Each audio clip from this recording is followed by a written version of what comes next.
Bienvenue sur votre chaîne préférée Akhbar al-Bled. Heureux de vous retrouver, pas tellement guéri mais suffisamment guéri pour pouvoir vous parler.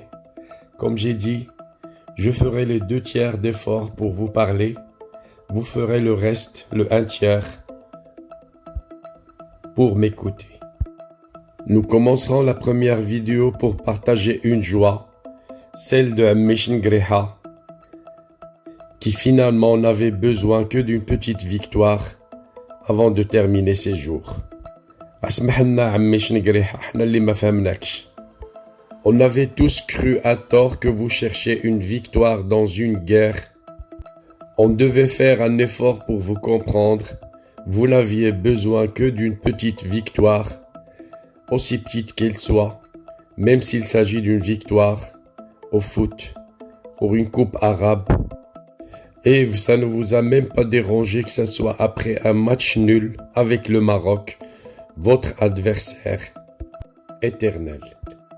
Encore une fois, smahlina Ammish Ngriha. Avant d'entamer le sujet, je vous rappellerai toujours de ne pas oublier de cliquer sur la cloche pour être sûr de recevoir à chaque fois le bip qui vous avise qu'il y a du nouveau sur votre chaîne préférée Akhbar al-Bled. Cliquez sur la cloche, Google vous fera parvenir un bip qui vous avise qu'il y a du nouveau. Le reste de l'acheminement de l'information vers votre téléphone, Akhbar al-Bled va s'en charger. Bonsoir. Eh oui, le chef de la junte algérienne ne cherchait qu'une victoire, désespérément. Vraiment un chef d'état-major brandissant un trophée de foot, du jamais vu, depuis les régimes militaires sud-américains du siècle dernier. Un homme a pourtant dépoussiéré cette tradition préhistorique, le chef de la junte algérienne, Saïd Chingreha. Le peuple frère algérien a célébré, comme il se doit, le sacré des Fennecs en Coupe arabe des nations, une victoire qui tombe à point nommé pour un régime à la dérive qui a instrumentalisé ce titre pour calmer les ardeurs d'un peuple au bord de l'implosion. D'abord, les coéquipiers de Youssef Blaili ont été accueillis à l'aéroport Houari Boumedienne par le Premier ministre Ayman Ben Abdelrahman et plusieurs membres de son gouvernement avant que le président Abdelmjid Hachakoum n'organise une réception en l'honneur de l'équipe. Jusque-là, rien de très choquant. Tous les chefs d'État reçoivent les champions de leur pays, qu'ils soient footballeurs sacrés avec les équipes nationales ou athlètes couronnés aux Jeux Olympiques.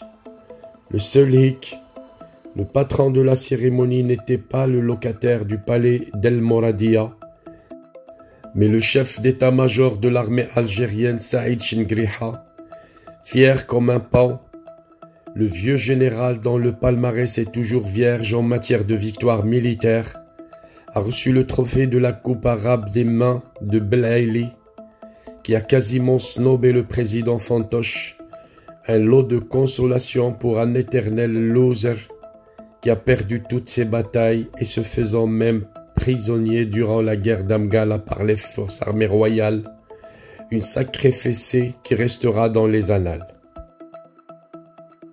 Mieux encore, tout semblait parfaitement orchestré à la seule fin de permettre à Chingriha de brandir le trophée quelques secondes avant que Blaili ne lui remette la coupe. Salah Goudjil, 91 ans, président du Sénat, l'homme qui devrait assumer la période transitoire en cas de disparition du président et qui est donc la deuxième personnalité sur papier de l'État algérien, a été prié de déguerpir pour ne pas parasiter la photo de Chingriha avec le trophée. Quand il a brandi la coupe, le chef d'état-major a eu un rire nerveux, un rire incontinent, difficile à qualifier, mais qui est diamétralement opposé à la retenue dont devraient faire preuve des hommes qui dirigent des troupes. Ce cliché qui résume la situation d'un régime pour qui le football est une arme de guerre rappelle les figures de l'extrême gauche sud-américaine qui profitaient du ballon rond pour accroître leur pouvoir. C'était le cas des dictateurs militaires au Brésil en 1964 jusqu'à 1985, qui s'appropriaient chaque victoire de la Seleção des Pelé, Garrincha et autres Zico, ou encore des présidents argentins qui ont pris le pouvoir après la guerre des Malouines contre le Royaume-Uni, qui s'étaient tous affichés aux côtés de la star de l'Albiceleste à l'époque, Diego Armando Maradona. El Pibe de Oro a d'ailleurs souvent flirté avec les plus grands dictateurs de la région, tels que Hugo Chávez, ancien président vénézuélien, Evo Morales, ancien président bolivien, et Fidel Castro, ancien président cubain. Ces chefs d'État, figures de l'extrême gauche sud-américaine, utilisaient la légende argentine pour s'attaquer aux États-Unis et leur doctrine capitaliste. Cette méthode d'exploiter les fouteux à des fins politiques a montré ses limites, mais la junte militaire algérienne continue de l'utiliser, prouvant une fois de plus que le régime qui dirige le pays est faible, dépassé et quasiment préhistorique. Pour revenir un peu au foot, les caporaux algériens ressemblent de plus en plus à certaines Wax, épouses et petites amies. Ils ne font rien de leur journée, profitent des richesses de leurs partenaires, l'argent des hydrocarbures, et se ruent pour prendre des selfies à chaque fois qu'il y a une victoire à célébrer.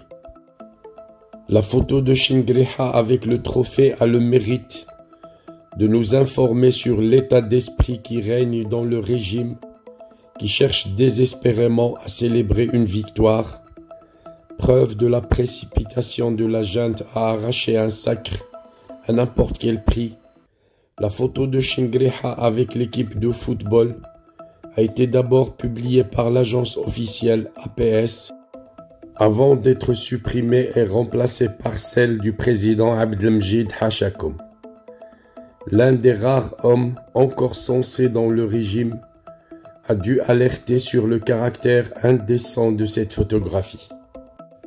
Un cliché qui a aussi le mérite de nous rappeler combien le slogan phare du Hirak dit vrai, un état civil et non pas militaire. Voilà pourquoi j'ai dit au début de la vidéo Smahlina Ammi Chingreha, mais en réalité, je ne sais pas si on ne devrait dire Smahlina peuple algérien, Allah Ismah, la junte militaire qui ne veut pas lâcher le peuple algérien et le laisser tranquille pour vivre dans un état civil tel qu'il le réclame et non pas un régime militaire sale, un régime rentier et corrompu.